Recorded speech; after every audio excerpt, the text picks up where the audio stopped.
Je m'appelle Robertson Edouard, je suis docteur en sociologie, professeur associé au département de sociologie de l'Université Laval.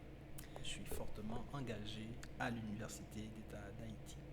Aujourd'hui, j'ai présenté deux travaux de recherche réalisés en partenariat avec un collègue ici à l'Université d'État d'Haïti. Le premier travail porte sur la prison civile de Port-au-Prince, portrait, fonction et impact de la prison. Et le deuxième travail concerne le vigilantisme en Haïti. En fait, j'essaie de faire un travail de sociologie du développement qui aborde la question à partir de ce qu'on identifie comme obstacle au processus de développement dans les pays du Sud. Et j'identifie particulièrement deux de ces obstacles. Le premier, c'est l'insécurité. Le deuxième, c'est la pauvreté.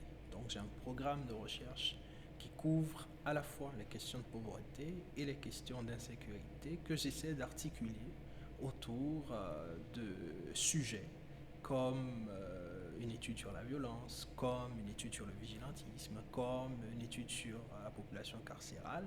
Et en ce moment, on développe un vaste programme de recherche sur l'ensemble de la chaîne pénale et sur la concurrence des systèmes normatifs.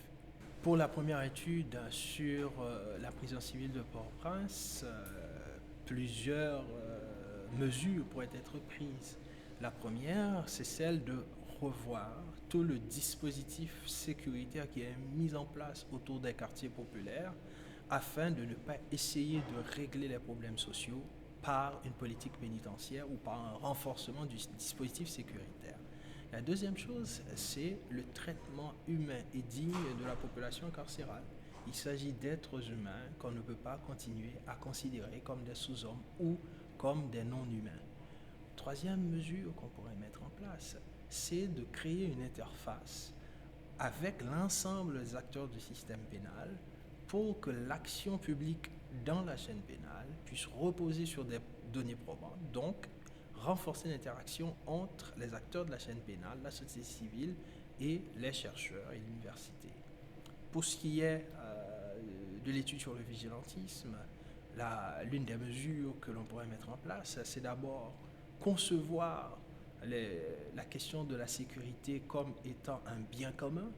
Et en concevant la sécurité comme un bien commun, on peut créer de la place pour l'investissement de la population dans la production de ce bien commun. Et comme ça, les brigades de vigilance en tant que groupe ou en tant que forme de mobilisation citoyenne, comme forme de participation des citoyens à la gestion du contrôle social, pourraient parfaitement s'y intégrer, évidemment avec des mesures de contrôle, de supervision pour éviter les dérives que ce mouvement a connues.